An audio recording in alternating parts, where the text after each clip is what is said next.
ends on like a cliffhanger, and they're never gonna finish it because Kate Beckinsale doesn't want to do it no more. Which is bullshit. Kate, get your sexy ass back in that catsuit and kill some werewolves. We have to end the saga. We have to finish the fight. It is about vampires versus werewolves. Or they call them lichens, but it's a fucking werewolf.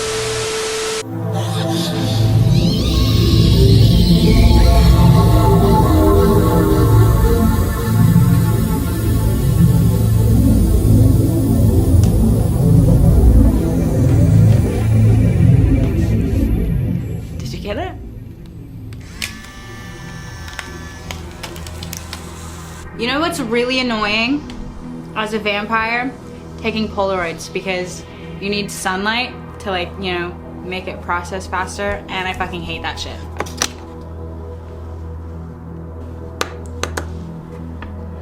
I don't really want to get into it right now, honestly, but let's just say I'm not a fan.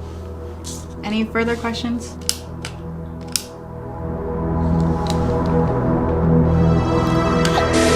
It's been a while, hasn't it? I mean, at least it has for me. Maybe you just go your whole life not wondering about it. Like, I always think, I'm like driving in a car, going to eat somewhere, and I'm like, I could be doing this, or I could be at home making a Dante's drive-in, and I haven't done that in a long time. I bet people are worried sick. They probably think I died. Which, I mean, it's a very real possibility. Look at what your guy does. I go out and I fight monsters, and I look for ghosts and do all these crazy things. It is a very real possibility that someday, no more Dante. The reason I haven't made one, I think I say this every time, without fail. It's almost like a tradition, like the Dante's drive-in opening bit. The cold open is always like, I haven't made one in a while. I'm sorry, the reason is I'm lazy. And that is the reason. It's also that I moved, and so, like, this is all new. I would film in my office, but, like, the office is kind of like a sacred place now. And I feel like if I put work, if I make work happen in the office, that's not, like, typing work and things like that, like the real meat and potatoes of it all. I feel like if I start filming stuff in there, it's going to make me think of that room as a stressful place. I don't want that to happen. But I also have this spare room now that's all just for, like, media. Today we're going to be drinking some Crush Grape. Which is weird. It's normally Mountain Dew, but...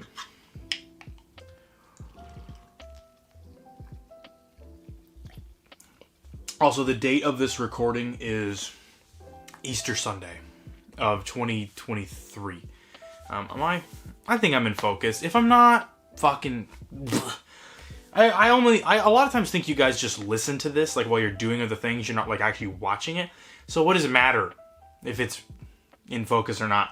Today I wanted to talk about vampire movies. I did one of these about this time last year for werewolf movies, and those two things are, like, you know? So I feel like it's time to talk about vampires. The only problem, it's not even really a problem. The only thing is that there are way more vampire movies than there are werewolf movies. And I mean, like, an inordinate amount. Is that even a word? A obtuse amount more. Like, yeah, it's always vampires and werewolves, but, like, I've covered every werewolf movie I ever want to talk about in that last werewolf movie video. I mean, like, that's not all the good ones ever. There are other ones out there that are good, but I talked about everything I ever want to say about it. With vampires, I could very realistically make 5 more vampire movies. I could do an entire video just about Dracula, okay? But, like, I'm going to try my best to say it all in this one video so we don't have to revisit this topic. But if we do have to, so be it, then we will. I feel like there's just a couple I want to get out of the way really quickly because it's like, they're so... Yeah, I don't even know. I want to get them out of the way so I can talk about other weirder kind of stuff. The Lost Boys, it's the best vampire movie ever made, in my opinion. It's like, it's my absolute favorite, more than likely. The only other movie in here that would possibly compete with it is Fright Night, the original. And I still think, I mean, I have a poster of this one in my office. It's just like, and I don't have a poster for Fright Night. That's what I'm trying to say. Like, so this is probably my favorite. I've watched this movie so many times, from the music, to the characters, to the setting, to the tone. It's endlessly rewatchable. It's one of those movies that you watch it and it's summertime, but it's also like, you know, summer can be a spooky, fun 80s horror movie kind of vibe. It doesn't have to be October, you know, or the winter. Like, it's summer can be very horror-ish also. So, like, just a movie that's set in, like, a very sunshiny kind of area. Makes me think of, like, those, like, Nightmare on Elm Street sequels that were, like, very summertime-ish feeling. Like, it always felt like you were just about to get out of school, or you were on summer vacation, and all this spooky shit's happening. And so, I mean, like, I could break down all the other stuff about this movie that people have already said ad nauseum, other than just what I just said, which is like something that nobody's ever going to bring up. Like, well, it kind of makes me think of that time when you're just about to leave school or it's summer vacation. Nobody thinks that about this movie. It's just like, that's what I think about it. Like, I think of this movie and I think of like summertime. Seriously, I think of like when weird soda flavors are out. Am I autistic? I possibly am. But that's why I like this movie. And it's like, I don't want to even talk about it because it's like when I was trying to talk about American Werewolf in London in the werewolf episode. It's like, what can I add? What can I possibly say other than to just be another guy on the pile saying how much they love this movie? I love it. If you haven't seen it, you need to see it. It's a fucking masterpiece. There's nothing wrong with it. It's everything good is with it. I like it a lot. So we're going to move on. Meow. Meow. Meow. Come here, buddy. He's so weirded out right now because my energy is wrong. Come here, buddy. You want to be in a video? Okay. Ready? Hello, my little bloodsuckers, and welcome back to Revamped with me, Serena. What's new with me? Where do I start? Exciting news. I work at Jimmy John's now. It's lame. We don't have to get into it. I moved into my own place. I still have my favorite kitty, Sif. Say hi. This movie's awesome. I'm not going to sit here and tell you it's not. But for whatever reason, when I think of best vampire movies, it doesn't come to mind that often. I like people say, like, what about From Dusk Till Dawn? I'm like, oh yeah, of course, yeah, I love that one. But it doesn't come to mind mostly because these vampires are weirdos. They're like, it's kind of like Daybreakers. Like, they try to make vampires more of like a monster, like a bat creature. And so these are like very cool looking monsters. And it's the movie that they're surrounded by is obviously fucking awesome. But like, it's just not. It sounds like I'm saying it's just not like really a vampire movie to me. It is. It's got holy water. You have to kill them with wooden stakes to the heart. They have all sorts of references to Hammer and Peter Cushing and all these other kinds of stuff. It's got fucking Tom Savini in it. It's directed by Robert Rodriguez, but like Quentin Tarantino's fingerprints are all fucking over it, including he's in the damn movie. It's a fucking awesome movie. It's awesome. I can't say enough nice things about it either. It's probably also, like Lost Boys, a perfect movie. It's just that I don't have much else to say about it. So like I could sit here and talk ad nauseum and add to the pile of people who say they love this movie, but I'd rather talk about these other things.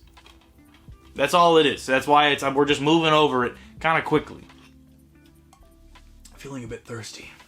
I'm honestly just guessing, but I do have a sneaking suspicion that he was cheating on his wife. Fright Night. This is the remake of Fright Night. I have the original Fright Night, but it's in this weird set with the Blob, Christine, and the Seventh Sign. Seventh Sign is very boring. Demi Moore electrifies as a young woman who must prevent her unborn baby from playing an ominous role in the coming of the end of the world. Very boring, especially when compared to the Blob, Fright Night, and Christine, like 3 movies that are fucking awesome. But Fright Night, that one, that's my favorite vampire movie, if we're not talking Lost Boys. And also, it's like both of them, because depending on the day, I'm gonna say it's Fright Night. Fright Night hit me at a time when I honestly thought that I was kind of not into horror movies anymore. I know that's a weird thing to say, but I think every horror fan has that moment where they're just kind of like rethinking the whole thing. Not like they're having like an existential crisis about it, but they're more just like, I feel like I've seen every movie I'm ever gonna like love, and there's just not any more out there.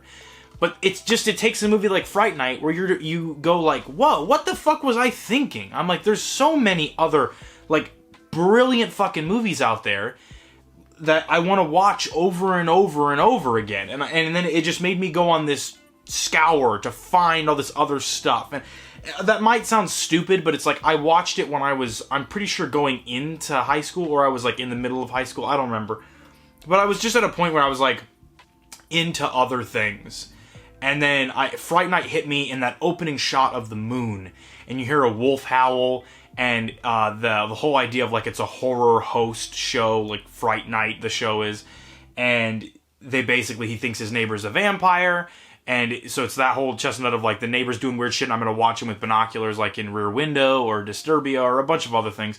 And the vampire starts hitting on his mom and things like that. So it feels like a Goosebumps episode, but it's got like 80s gore and practical effects and synth music and that tone, while also homaging like the Hammer horror films of like the 60s or the 50s and 60s and stuff like that. So it was like the perfect merger of like the vampire movies that I love a shitload from the 50s and 60s, and even to some extent 30s and 40s, but like really that 50s, 60s era Hammer stuff, that's vampires to me.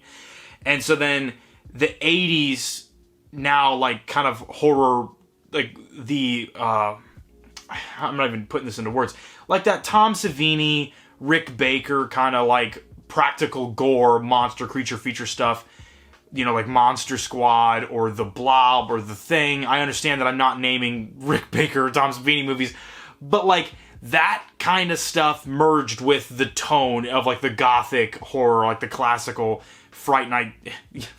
What the fuck am I saying? I'm just trying to say that 80s horror meets 50s, 60s horror, but it's a vampire movie, so it's like the classical gothic shit from those movies meets the blood and the synth poppy, you know, Nightmare on Elm Street type stuff from the 80s. And they go together like fucking peanut butter and jelly, like Reese's, you know, like chocolate and peanut butter. There's two great tastes that taste great together, okay? It's fucking awesome. I don't have anything else to say about it other than the sequel, which I'm not going to go dig that out, but I have it over here. It's on VHS, though. I have the sequel on VHS, but I think as a result of like two fucking kids like murdering their parents, I'm pretty sure that they didn't get to release the sequel to like a broader audience. But the sequel to Fright Night is also like just as good, if not better, honestly. And it's got the same cast, same type of music, same tone, but it just amplifies it just makes the story bigger, expands on the world, adds to the lore. I mean, like, it's just a perfect sequel. But we never got this to be a franchise. When I would have taken 5, 6, fucking 10 of the Fright Night movies with Charlie and Peter working together. I know there's a comic book and stuff, but we'll always have this one. And I have the second one, just we watch it on a grainy, shitty fucking port, because nobody's ever taken the time, I think, to put it on Blu-ray. And if they have, I ain't never seen it, and it's probably out of print and super expensive anyways. Fright Night, the remake, though, is a bit of a different story. I like this one quite a bit. I don't like it better than the original. What I have nice to say about it is that it's one of those remakes that you can watch, and it's definitely like the same story. You know, neighbor's a vampire hits on mom, I gotta go track down this guy who may or may not be full of hot air that can kill the vampire or whatever. Colin Farrell is definitely a sexier vampire than the one in the original. I think it's just, maybe it's like my modern sensibilities of what makes a man attractive. I mean, the dude in the original is sexy for 80s standards, but Colin Farrell, I think, would show up and be the vampire across the street, and then Jerry from the original would have no business, because who would go over and fuck that guy when they could go across the street and fuck Colin Farrell's vampire? But also David Tennant, who I normally like, I'm like whatever about him. I'm not like a big Doctor Who fan, so he doesn't light my world on fire, but I really like him in this movie. Even McLovin is in this movie, and he's pretty good in it. It's a Jesus Christ, about spilt my fucking drink. It's a product of its time, but it's a pretty good one. And you can watch it side by side with the original Fright Night, and it doesn't take anything away from that movie. It doesn't do anything so differently that it sucks. It's just a different movie. And I like that. I like that I can just get a completely different experience from watching it. But it's the same story. Like, they changed just enough that you're like, okay, like, we're hitting the same beats, but this is a different movie. It is kind of annoying, though, because I know some people that will only watch this one and they just never give a second chance to the original, or they never even pay a care to the original. That's annoying. So I do understand when people are like, just fuck every remake across the board. And this definitely came out during the like remake wave where like everything has to have a remake. But I do think that it might get some unfair shit because it's pretty good. It's not as good as the original, but that's a hard hill to climb. Grape soda is one of these things that you forget about how good it is. And then you're drinking it and you're like, God damn. Whoa. Where did they come up with this? I saw this like blonde bimbo bitch pull up in this fucking stupid car. She got out and I saw them walk behind the trash can, and I swear to God that man unzipped his pants. 30 Days of Night. I think everyone has seen this movie. I think everyone loves this movie. It's based on a graphic novel, which I've never read. I have skimmed it. I do read comic books, so I wanted to read it, but I'm just not a fan of the art style. And I know a lot of people that say the same thing, but the story is perfectly adapted in here. Josh Hartnett. What a fucking stud. Seriously. The Faculty, Halloween H2O, this movie, Penny Dreadful or something. I don't know. Like, he's in a lot of stuff, and he should be in a lot more stuff, because he's sexy as fuck. He's so handsome. He's so likable. He's like the ultimate lead, especially in these like types of horror films where they're like survival horror. Because he's great in The Faculty also, but 30 Days of Night might be his magnum opus. He's so lovable, and you're just like, I will follow this man into hell. He's trying to just hold this group together. And this is also, I think, other than Stakeland, one of the only vampire movies that feels kind of apocalyptic. Stakeland is obviously like a full-blown apocalypse. Well, there's Daybreakers. I don't know, there's more vampire movies. Ignore that stupid-ass comment. I mean that, like, there's sometimes they will try to do vampires as zombies, is what I meant to say. Where, like, they're an overwhelming force. And it's survival horror. It's not like the guy that comes in through your window while you're sleeping. It's no, like, waves of vampires are coming down on us. It's an epidemic. You know, they do that sometimes. Including in some movies that we're about to talk about later. But 30 Days of Night, I think, does it best. Because it's localized into, like, one town. So it makes sense where these vampires, like, they're, like, so ancient that the way that they look and the way they speak is like people from, like, 500 years ago. They cast people who are, like, very weird and have very sharp features so that when they're all vamped out, they feel like, yeah, that's a person, but also it's like a person from long, long ago. Like, massively inbred and from a different lineage than I am. Like, it's just, they're so foreign. And that makes them a lot scarier, I guess, because you just don't even know where they come from. Like, chronologically, I mean. Like, are they medieval? Are they from the Victorian era? You don't know. And they speak with this language that's, like, all their own. I think it's some language. I'm not fucking sure. I'm gonna get fucking lit up in these comments. But, they speak with this certain dialect that's, like, only they speak with. You know? And they really put a lot of thought into how these vampires would operate. And how they, like, work as a pack. And how they come in here and just clean out this whole fucking town. And I think that's really, really cool. But Josh Hartnett, he's a great lead. All the other side characters that follow him, you get attached to them, so when they get picked off, it's like, you care. And it's one of those movies that kind of starts a little slow, but it's just this foreboding, ominous nature, so you're not bored. And then once it kicks into gear and the vampires are, like, attacking this town, it's just nonstop. Because you're just constantly, like, afraid to fucking breathe, afraid to move, afraid to think. It's just, it's a very nerve-wracking movie. And it's one of the best, like, survival horror type movies where we gotta find weapons and make a plan, and the villain is smarter and overwhelming and overpowering, and also way fucking scarier. So then it's just like you feel hopeless, you know, and it leads up to a great climax and a super bleak ending also, but like an ending that's like melancholy, kind of like it's good, but it's also bad. I don't know, man. You should really watch it. It's fucking awesome. 30 Days of Night. It's just like, it's just a cool movie. Little update on the neighbor situation. So you know how last time I was saying I think maybe he's cheating on his wife. Nothing huge, but he definitely was cheating on his wife. Confirmed by the fact that he couldn't stop staring at my underwear. I think my battery's dying, so now we're about to hit what's called the speed run. John Carpenter's Vampires. It kind of feels like if there were any of the movies that we just talked about that this shares in common with, 30 Days of Night meets From Dusk Till Dawn. that might make it sound way cooler than it actually is, but this movie, I don't even care, man. It's just a badass movie. James Woods is fucking awesome in this movie. He's one of my favorite, like, vampire hunter characters ever. And also, that's the thing is, like, vampire hunters, any movie that's about that concept is so fucking cool. You get to see, like, unique weapons that only they have. They have unique personalities. It's a very weird job that they have, and they're always, like, working through the church. A great example, Father Uffizi is a character from Dracula 2, The Ascension, as well as its sequel. Those movies are sequels to Dracula 2000, which is a shitty movie.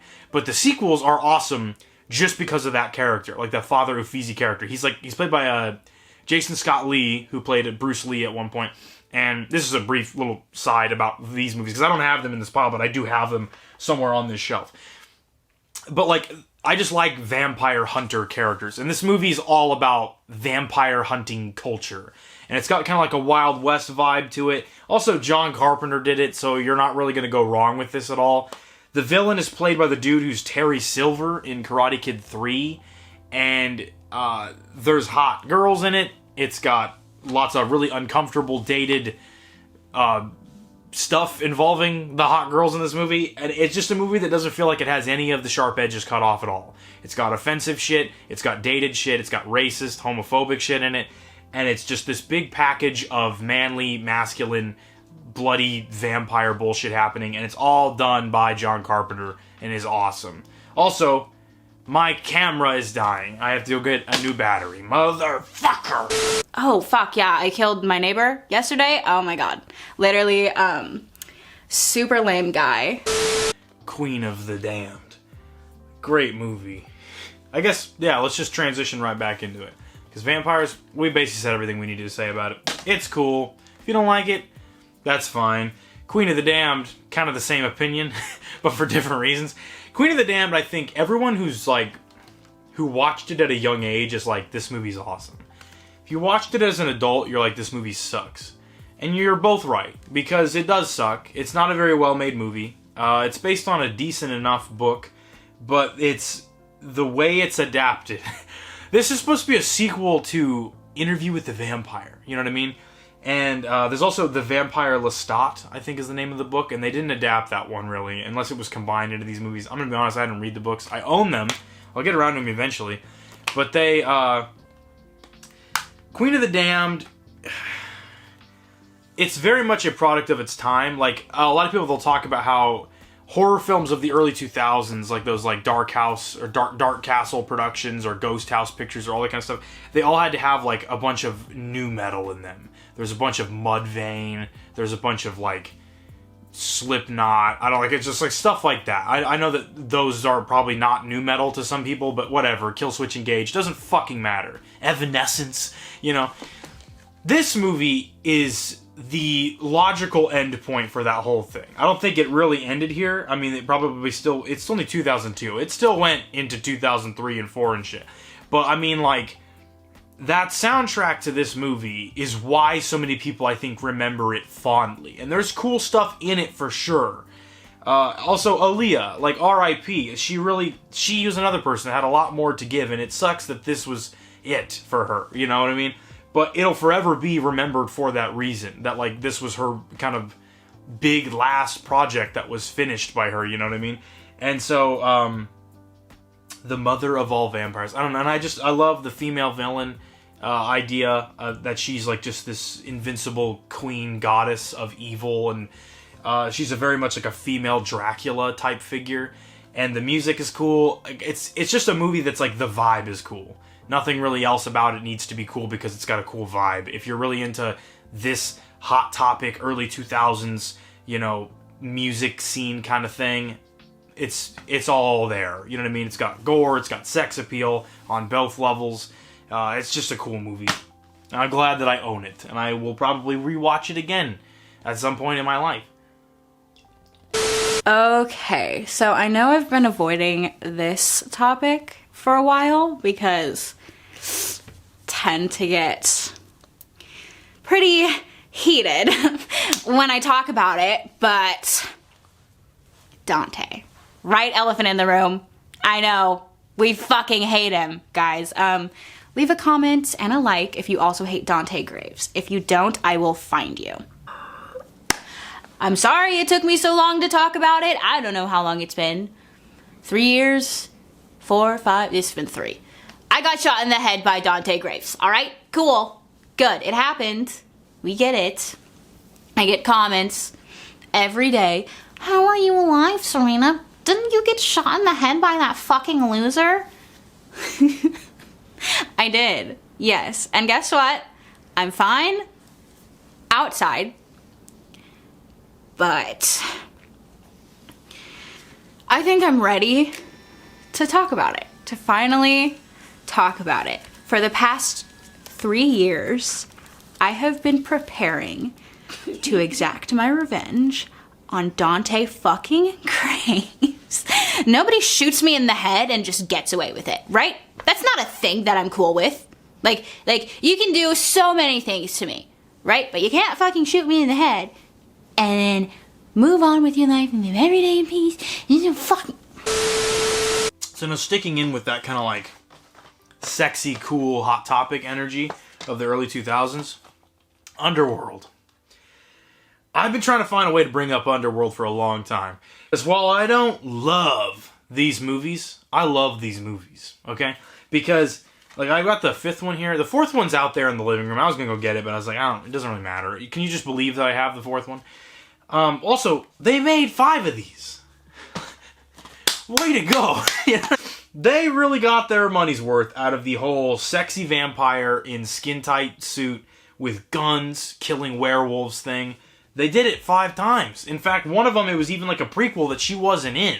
So it wasn't just that. It was like other things too. But some of these, they have like Lord of the Rings style energy to them. But they're just like really stupid fucking movies from a forgotten era. No one remembers these now. And Underworld Blood Wars, what a stupid name. Which is also awesome. Like, every time I say, like, that's stupid, it's awesome, though. Like, I mean, seriously. Where the fuck did this one come out in? No year. But, see, I remember going to 2017. That's not that long ago. 2017, I mean, like, that was, like...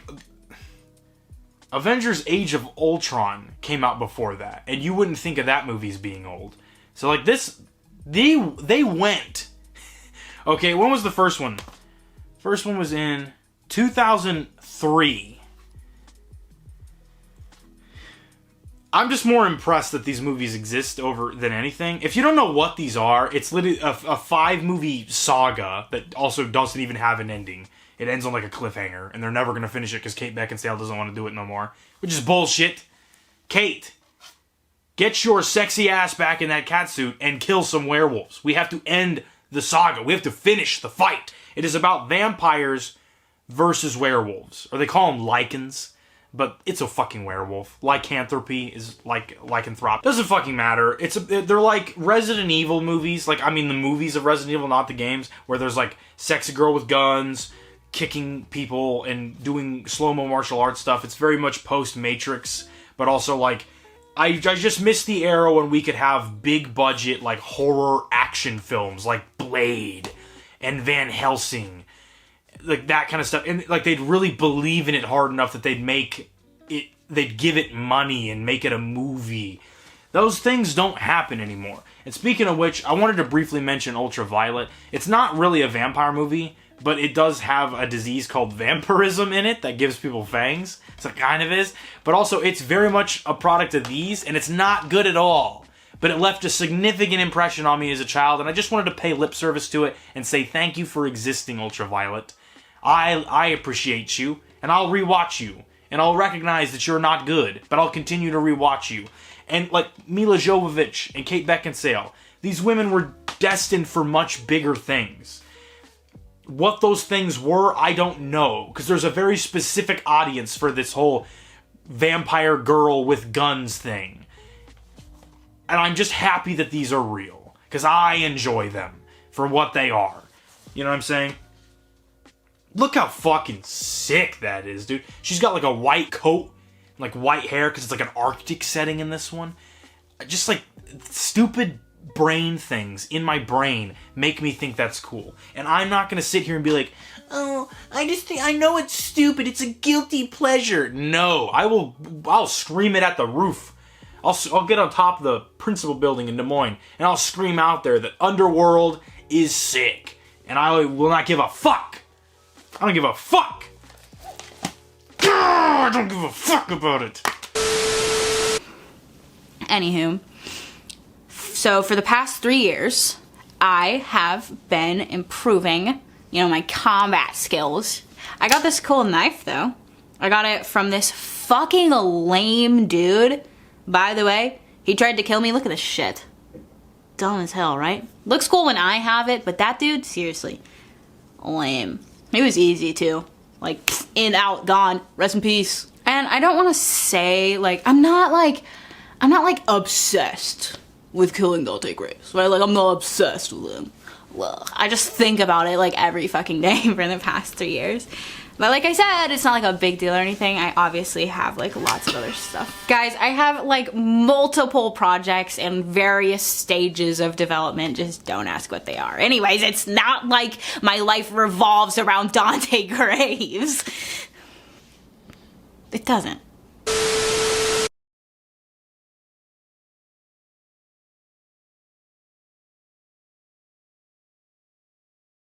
Dracula. We've went through all that other stuff. We've survived. Okay, we'll survive this too.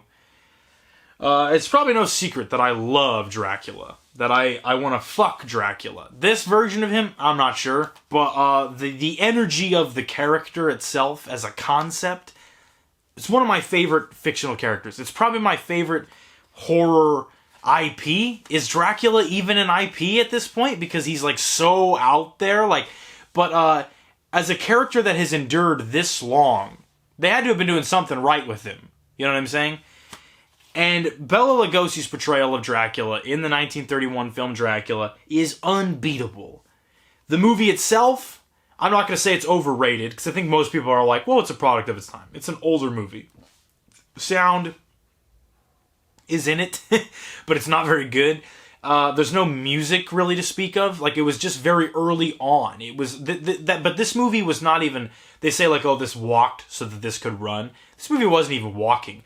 This movie limped so other movies could walk. So then other movies could kind of speed walk, and then eventually we could have shit run. Okay, is that what I'm trying to say? That Dracula is responsible for Underworld blood wars?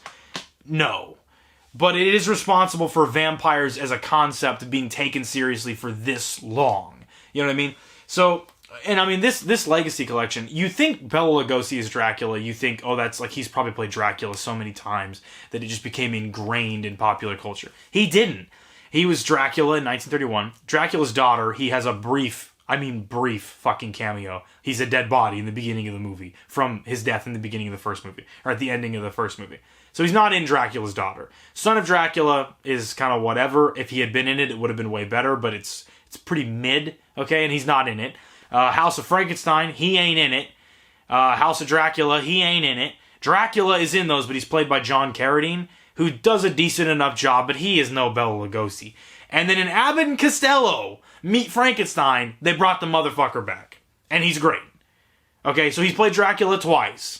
And at least in his second outing as the character on screen, he played him on Broadway and shit. He also played him sort of in Return of the Vampire. He's not playing Dracula, but he's playing a vampire with a cape. And he fights a fucking werewolf. It's sick. He gets to fight the Wolfman, though, in Abbott and Costello Meet Frankenstein. So we at least got that. But it doesn't even matter. He could have played Dracula no other times. That first one, 1931, he set the fucking bar forever how Dracula would be perceived by audiences. So, I brought up Father Uffizi from Dracula 2 The Ascension, and also he was in the sequel, and there's Dracula 2000. Dracula, across the board in all three of those movies, is pretty stupid. They fucked him up. But you can tell that still certain flourishes of the character are being inspired by this depiction of him. It's so persistent throughout fiction. And none of this shit that he does in this movie is from the fucking novel. There's some stuff that they took from the novel. But the cape, and the accent. Good evening, children of the night. That bullshit. None of that. The widow's peak. He doesn't even have a widow's peak, actually. Isn't that weird? That's kind of like a weird, like, Mandela effect. All that stuff, though, you know, not present in the novel. So the character of Dracula, as we know it now, is because of this movie. But then, I tell you, children, that there is another man who played Dracula, who did the character even better, who nailed the character so fucking hard, who was the definitive fucking Dracula, who was evil, who had gore, who had fangs, who had a memorable performance, and who played the character so many fucking times he wanted to kill himself because he hated doing it, who fought Van Helsing multiple times, who got killed on screen and resurrected in sequels multiple times like he was a slasher villain, who had a unique evil scheme in every single movie. You probably already know who I'm talking about, but I'm of course talking about Christopher fucking Lee from Hammer Horror. These are the definitive vampire movies. Mainly, this entire video was an excuse to talk about these fucking movies, and I was even thinking about not talking about them. I was like, I could just make a whole video about these. But I got 7 minutes to go, and I'm gonna make this 7 minutes really fucking count. Okay? We'll talk about that. This movie, Horror of Dracula, this is the definitive, perfect fucking Dracula movie. It ain't Dracula Untold, okay? It's this one. Christopher Lee is this character, perfectly understands what Dracula should be. He's got sex appeal, he can be a very romantic character, but he can also be a grotesque character. A character that makes you think about bugs and cobwebs and old decrepit castles with blood in them and shit. And sexual violence and Satan. Like, dark shit.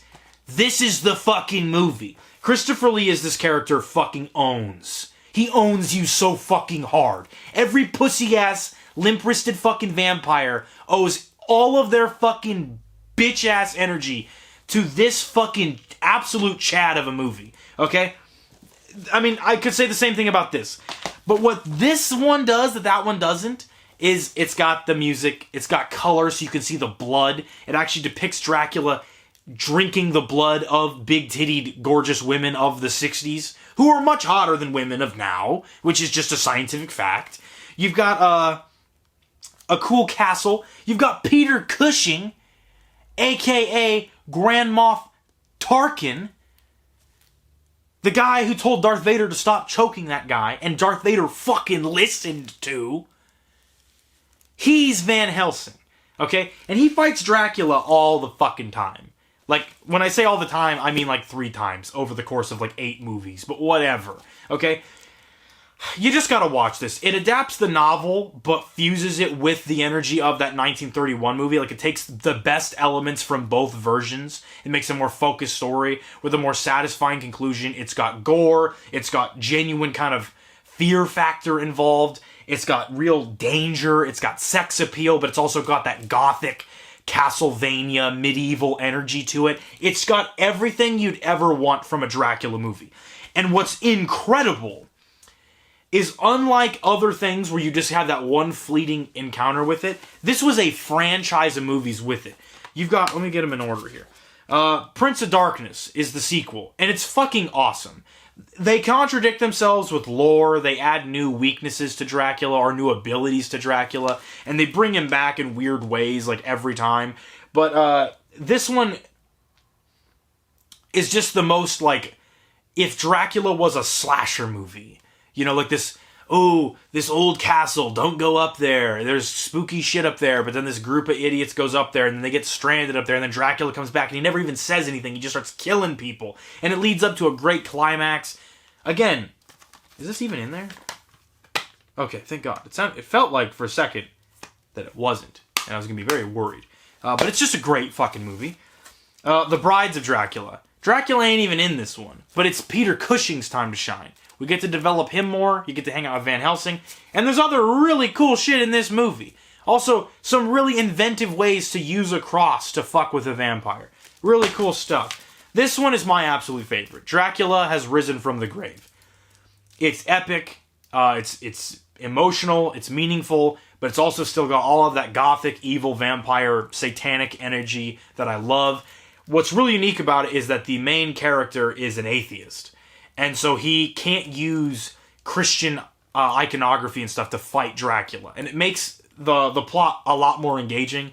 It just takes a different turn than other Dracula films. And if honestly they had just ended with this one, the 1, 2, 3 punch, this would be a perfect ending to the Hammer version of Dracula. But thankfully for us, they kept going. We got Taste the Blood of Dracula. This one is kind of stupid, but it's also fucking awesome. It's gory. There's more tits in this one.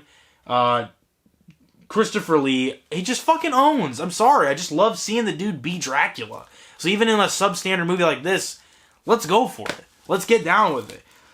Dracula, this isn't the next one. This is the next one. Scars of Dracula. This is one of my favorite ones also. It's got the most just kind of weird, random, like giallo type shit happening. And it's super fucking memorable. And it's got the most also like gothic, blasphemous, like satanic energy out of all of them. It's so like, it's just a very like metal type movie, you know? Very cool stuff. Also really cool confrontation with Dracula at the end of the movie. Dracula AD 1972. Now we're fucking cooking with gas. Okay? And when I say gas, I mean holy gas. Because Dracula's in 1972, and Van Helsing has a descendant in 1972 who's got to throw down with him. After a really sick opening scene where they're just fighting. We don't know how Van Helsing caught back up to him, or whatever. They have the rematch. It's badass. But then they have another rematch in the future, and it's set to like 70s funk music. Whatever, man. What the fuck ever. It's awesome. Who gives a shit? Fuck yourself. The Legend of the Seven Golden Vampires, for whatever reason, they just decide. I don't even think this one comes after that necessarily. It could come whenever. But Peter Cushing is in this as Van Helsing, so that means it's canon. And a guy does play Dracula, but it ain't Christopher Lee. But this is a kung fu movie. The Satanic Rites of Dracula. We can say whatever we want about the quality of this film, but it has the best... One second. The Count is back with an eye for London's hot pants and a taste for everything. That's the tagline for that movie. That's awesome. That should be the tagline for like a Blackula movie, which by the way, Blackula, both of them, fantastic movies, legitimately. I wish I owned them so we could talk about them. But this is me telling you that they're all so awesome. I've just got a minute and 30 to go, so we're going to pack this shit up. Satanic Rites of Dracula, we can say whatever we want about the quality of this film versus all these others. It has the best Van Helsing versus Dracula showdown at the end of it ever. It's so satisfying. The movie before it, mid, sure. But also, does any of the other ones have a title as badass as the Satanic Rites of Dracula? Dracula gets killed in this movie after, like, during the final showdown, they put, like, a crown of thorns on him. And he's, like, bleeding, and he's, like, and he's, like, just, dude, it's sick, man. It's fucking awesome. I finally got a chance to talk about those movies, which is really cool. Maybe someday I'll get a chance to talk about the Hammer Frankenstein movies. I really said everything I wanted to say, and I said it all in a very sloppy, unfocused way. I appreciate you guys sticking around. And I also hope that this video scratches your itch for me and my face and my voice, for a while at least. But there's more coming. I'm going to make a video soon that you may have even seen before this one, just talking about what all's coming down the pipeline, because it's been a while, but I'm ready to get back into it. I'm ready, coach. Put me in. Let's go. Let's go.